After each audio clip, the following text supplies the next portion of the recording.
नमस्कार, मैं अर्पित स्वागत करता हूं आपका आपके इस पसंदीदा प्रोग्राम गुड लक टिप्स में। दोस्तों, हमारी हमेशा कोशिश रहती है आपको नई जानकारी देने की और हर रोज लेकर आते हैं हम आपकी समस्या के समाधान। आज कुछ नई जानकारी के साथ रहेंगे हम आपके साथ आपके इस खास प्रोग्राम गुड लक टिप्स में।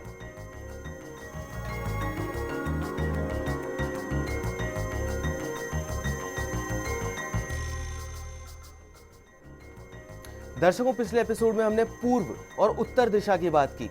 इन दिशाओं में क्या होना शुभ है और क्या नहीं होना चाहिए, साथ ही दिशा दोष हो तो कैसे निवारण करना है। आगे आज पश्चिम और दक्षिण दिशा के बारे में भी जान लेते हैं पंडित जी से। आइए इस पर विस्तार से चर्चा करने के लिए आज हमारे साथ मौजूद हैं ज्योतिष आचार्य पंडित मुकेश शास्त्री जी। पंडित जी, आपका बहुत बहुत स्वागत है हमारे इस कार्यक्रम में। जय श्री कृष्णा, जय माता की, जय श्री हरि। चलिए तो देर किस बात की है, पंडित जी से जान लेते हैं आगे की दिशा के बारे में। गुड लक टिप कार्यक्रम के सभी दर्शकों के ऊपर भगवान श्री हरि का, माँ लक्ष्मी का, माँ बगलामुखी का आशीर्वाद और कृपा दृष्टि हमेशा बनी रहे। आप सभी का कल्याण। तो दोस्तों, जल्दी से कागज पेन अपने हाथ में ले लीजिए और लिखना शुरू कर दीजिए, क्योंकि आज मैं आपको बता रहा हूं दिशाओं के बारे में। तो दिशा कैसे मानव की दशा बदल सकती है, दिशाओं का वास्तु में क्या महत्व है, इन सब पे चर्चा करेंगे। वास्तु के अनुसार दिशाओं का भी भवन निर्माण में, अपने घर के, अपने फ्लैट के निर्माण में उतना ही इम्पोर्टेंट महत्व है, इम्पोर्टेंस है, जितना कि 5 तत्वों का है। दिशाएं कौन कौन सी हैं और उनके स्वामी कौन कौन से हैं, कि मैंने आपको पहले भी बताया, और वो किस तरह जीव को प्रभावित कर सकती है, ये समझना जरूरी है। तो आइए आज बात करते हैं पश्चिम दिशा और दक्षिण दिशा के बारे में, कि पश्चिम दिशा और दक्षिण दिशा का वास्तु में क्या महत्व है, इन दिशाओं में क्या होना चाहिए और क्या नहीं होना चाहिए, सब आज मैं आपको बताऊंगा। तो क्या आपको लगता है कि आपके घर में बरकत नहीं रहती है? क्या आपको लगता है कि लाख कमाने के बावजूद भी अंत में कुछ बचता नहीं है? क्या आपको लगता है कि आपके जो बच्चे हैं वो गलत संस्कारों में पढ़ते जा रहे हैं? क्या आपको लगता है कि आपके घर में हमेशा चिक चिक तू तू मैं बनी रहती है? क्या आपको लगता है कि आपके घर में बीमारियों ने अपना परमानेंट निवास बना लिया है? क्या आपको लगता है कि आपके घर में बार बार अकाल मृत्यु का संयोग बनता है? यदि हां, तो इसके पीछे आपके घर की पश्चिम दिशा और दक्षिण दिशा में वास्तु दोष एक मुख्य कारण हो सकता है। तो आइए जानते हैं, आज शुरुआत करते हैं पश्चिम दिशा से। पश्चिम दिशा में क्या होना चाहिए, क्या नहीं होना चाहिए, यदि पश्चिम दिशा में कोई दोष है तो उसके बगैर तोड़फोड़ के सरल निवारण क्या है? तो दोस्तों, पूर्व दिशा की विरोधी दिशा है पश्चिम। जहां पूर्व प्रकाश का नेतृत्व करता है, वहीं पश्चिम जो है वह अंधकार को दर्शाता है। समझ गए आप? ईस्ट जो है वो प्रकाश को नेतृत्व करता है और पश्चिम जो है वो अंधकार को दिखाता है। तो पूर्व से उदय होने वाला सूर्य का प्रकाश इसी दिशा में जाकर अंधकार में बदल जाता है। इस दिशा के जो स्वामी है, पश्चिम दिशा के जो स्वामी है वरुण देव, जो कि नदियों, समुद्र, अंधकार के देवता है। शनि की दिशा भी बहुत महत्वपूर्ण मानी जाती है। पश्चिम दिशा को शनि का दिशा भी माना जाता है। आकाश का एक रूप है, स्वर्ग के रचयिता हैं, रात के राजा हैं। इस दिशा का संबंध शनि ग्रह से भी है। शनि जो है वो सूर्य के प्रकाश को हटाकर अंधकार को लेके आता है और लोगों को भौतिक सुखदायी आराम तलब बनाता है। इसीलिए रात को आप सोते हैं, रात को ही सब गलत काम होते हैं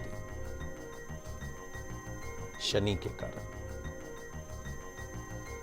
शनि जो है वो मृत्यु से संबंधित होता है, रोग से संबंधित होता है, बुढ़ापे से संबंधित होता है, जिससे हम सब डरते हैं।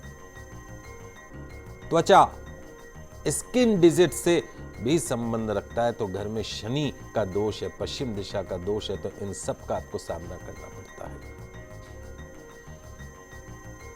शनि के प्रभाव के कारण ही कोई व्यक्ति अल्पायु हो सकता है, दीर्घायु हो सकता है। तो आपके घर की शनि वाली जो दिशा है, पश्चिम दिशा अच्छी है तो आप दीर्घायु होंगे, और शनि दिशा में भारी दोष है तो अल्पायु भी हो सकते हैं।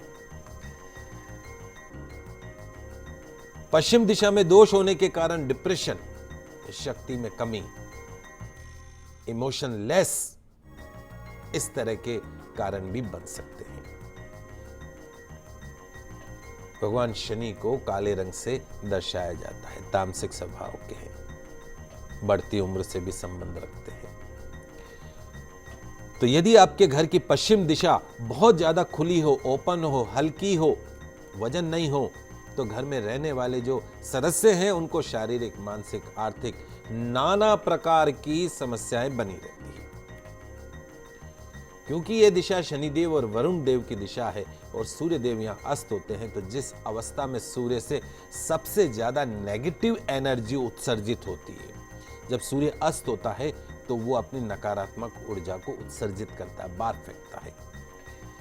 इसलिए कहा जाता है कि जो पश्चिम दिशा है उसको सूर्यास्त के समय बंद रखना चाहिए। पश्चिम दिशा को भारी रखने का वास्तु में सिद्धांत बताया गया, विधान बताया गया। जितना इस दिशा का खुला होना नुकसानदायक है, उतना ही इस दिशा का बढ़ना या घटना भी नुकसानदायक है। जब सूर्य अस्तांचल होता है तो वो दिशा पश्चिम कहलाती है। वरुण है इस दिशा के वायु तत्व होता है, और वायु की प्रकृति कैसी होती? चंचल। अतः यह जो दिशा है वो इंसान के अंदर, घर में रहने वाले सदस्यों में चंचलता प्रदान करती है। यदि किसी के घर का दरवाजा पश्चिम मुखी हो, फ्लैट का दरवाजा पश्चिम मुखी हो, तो वहां रहने वाले जो इंसान हैं उनका मन बड़ा चंचल होगा। पश्चिम दिशा के जो स्वामी हैं वरुण, प्रतिनिधि ग्रह शनि, ऐसे में ग्रह का मुख्य द्वार पश्चिम दिशा वाला हो तो उसे शुभ नहीं माना जाता है।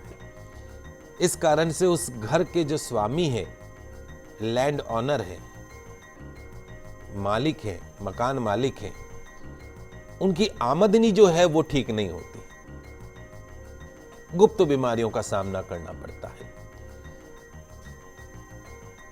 पश्चिम दिशा में यदि द्वार हो, शॉप है सपोज आपकी, बिजनेस प्लेस है, और वो it's opening in the west direction, तो बिजनेस कभी तो अच्छा चलेगा, कभी खराब चलेगा। तो आइए शुरुआत करते हैं कि पश्चिम दिशा में क्या हो। लिखते जाइएगा दोस्तों, क्योंकि यह स्थान वरुण देवता का है तो यहाँ ओवरहेड बनाने का सबसे अच्छा स्थान माना जाता है, पानी रखने का, लेकिन अंडरग्राउंड नहीं, ओवरहेड। ऊपर टंकियां रख सकते हैं आप, वो नहीं बना सकते, अंडरग्राउंड टैंक नहीं बना सकते, ध्यान रखिएगा। स्टोर, आपके घर में भंडार, कहां बनाए भंडार? पश्चिम दिशा सबसे उपयुक्त मानी जाती है। अक्सर हम ईशान कोण में भंडार बना देते हैं, गलत है। आग्नेय कोण में बना देते हैं, गलत है। खाने पीने का जो भंडार गृह जिसको बोलते हैं, स्टोर रूम, वो वहां बनाइए। डाइनिंग रूम, भोजन कक्ष के लिए भी जो पश्चिम दिशा है वो सबसे शुभ मानी जाती है। अन्न का भंडार तो मैंने आपको बताया कि वो सर्वोत्तम है पश्चिम दिशा के अंदर। गौशालाएं वहां पे बनाई जा सकती हैं। वाहन रखने का पार्किंग प्लेस किधर हो घर में, तो वो भी पश्चिम दिशा में होना चाहिए। और सबसे जो इंपॉर्टेंट चीज है, अगर आपके घर में विवाह योग्य कन्या है तो वो भी, उसका जो रूम होना चाहिए वो पश्चिम दिशा में होना चाहिए। गेस्ट रूम कहाँ हो? पश्चिम दिशा में होना चाहिए। कई बार ऐसे मेहमान आ जाते हैं जो टिक जाते ही नहीं है, तो अगर आपने नैऋत्य दक्षिण दिशा में उनको बैठा दिया है तो फिर वो आपके घर में ही निवास करेंगे। किराएदार आपको रखना है तो आप पश्चिम दिशा में बने कमरे में रखिए। तो ये सब चीजें जो हैं वो पश्चिम दिशा में होनी चाहिए। बात करते हैं क्या नहीं हो। छोटे बच्चों को पढ़ने के लिए कभी भी बच्चों को वहां पे स्थान नहीं देना चाहिए। उच्चाटन होता है, जैसे हमने कहा कि शनि जो है वो चंचलता प्रदान करता है। बिजली का मीटर वहां पे, अग्नि नहीं होनी चाहिए। और घर का जो मुख्य व्यक्ति है उसका बेडरूम वहां नहीं होना चाहिए। वो अक्सर घर से बाहर रहेगा, घर में टिकेगा ही नहीं। पूजा स्थान कभी भी वहां पर नहीं बनाए। बोरिंग कुआं कभी भी पश्चिम दिशा में नहीं होना चाहिए। और कभी भी आप ऐसा मत करिए कि एक्सटेंशन यदि जोड़ना हो, नया भाग बनाना हो तो पश्चिम दिशा में जोड़ें, ऐसा नहीं, अच्छा नहीं माना जाता है। यदि किसी कारणवश आपको एक्सटेंशन करना पड़े तो नए भाग और पुराने भाग के बीच में खाली जगह एक दीवार बनाकर उसे अलग कर दीजिए। पश्चिम दिशा में बालकनी भी शुभ नहीं मानी जाती, क्योंकि वही बात हो गई कि जब उसका द्वार खुला होगा तो वो नेगेटिव एनर्जी, पश्चिम की जो चंचलता है, नेगेटिव एनर्जी है, वो आपके घर में प्रवेश करती है। और यदि कोई बालकनी पहले से बनी है तो या तो इस कमरे के रूप में बदल दें या पूर्वी दिशा में इससे बड़ी बालकनी बना दें। पूर्व दिशा में बालकनी बहुत शुभ मानी जाती है, उत्तर दिशा में, क्योंकि पूर्व से पॉजिटिव एनर्जी आती। साइंस का भी formula, energy flows from east to west and north to south. पश्चिम दिशा में कभी सिर करके नहीं सोना चाहिए, बीमारियां आती, स्किन, पेट, त्वचा, हड्डी के रोग बने रहते हैं। पश्चिम दिशा में बैठ के कभी भोजन नहीं करना चाहिए, सोना नहीं चाहिए, खाना भी नहीं बनाना चाहिए पश्चिम दिशा देखते हुए। और यदि बेसमेंट बना रखा है तो नेगेटिव ऊर्जा देता है। और पश्चिम दिशा में बना शयन कक्ष पति पत्नी की दूरियों को बढ़ाता है। लेकिन यदि न्यूली मैरिड कपल हैं, कंसीव के लिए, गर्भ धारण के लिए पश्चिम दिशा में बना कमरा सबसे शुभ माना जाता है। पर अगर आपके बच्चे हो गए हैं और उसके बाद में आपकी मैरिड लाइफ के लिए आगे जैसे 5-7 साल 10 साल बाद में, तब वहां पे आपको नहीं रहना चाहिए। भवन का पश्चिम भाग यदि अन्य हिस्सों से नीचा हो तो ऐसे भवन में रहने वालों को अपयश का सामना करना पड़ता है। साथ ही यदि इस दिशा में पूर्व की तुलना में अधिक खुली जगह हो तो बड़ी हानि का भी सामना करना पड़ सकता है। अब हम आपसे पश्चिम दिशा के जो दोष होते हैं उनका निवारण कैसे किया जाए वो भी जानना चाहेंगे आपसे। जी बिल्कुल, आइए मैं आपको पश्चिम दिशा में जो निर्मित मकान है तो ऐसे कौन से उपाय हैं जो हम बगैर तोड़ फोड़ के पश्चिम दिशा के वास्तु दोष को दूर कर सकते हैं। लिखते जाइए आप। शनि का दान करना है। पश्चिम दिशा में छत पर एक पीले रंग का ध्वज लगा दीजिए। यदि पश्चिम दिशा बड़ी भी हो तो उसे संशोधित करते अथवा काटकर उसके वर्गाकार या आयताकार उसको बना दीजिए। पद्म पुराण में उल्लेखित नील शनि स्त्रोत, शनि से संबंधित दान, शनिदेव के अन्य स्त्रोत अथवा शनि के मंत्र का जाप और दिशाधिपति वरुण की आराधना घर में अवश्य होनी चाहिए। और यदि आपके पश्चिम दिशा में कोई दोष है तो वरुण यंत्र तथा शनि यंत्र को प्राण प्रतिष्ठित करवाकर अपने पूजा घर में रखकर नियमित रूप से पूजा करने से भी लाभ प्राप्त होगा और दोषों से मुक्ति मिलेगी। संध्या काल में सूर्यास्त के समय सूर्य देव की आराधना या उनके निमित्त एक सरसों के तेल का दीपक पश्चिम दिशा देखता हुआ बत्ती का लो हो तो भी आपकी शनि से संबंधित जितनी भी नेगेटिविटी है उस दिशा के दोष को वो दूर करती है। तो सरल से उपाय हैं, यदि आप इसको करते हैं तो निश्चित तौर पे आपको फायदा होगा। चलिए दोस्तों, यहाँ पर वक्त हो चला एक छोटे से ब्रेक का, पर आप कहीं मत जाइएगा, जल्द वापस लौटते हैं गुड लक टिप्स में।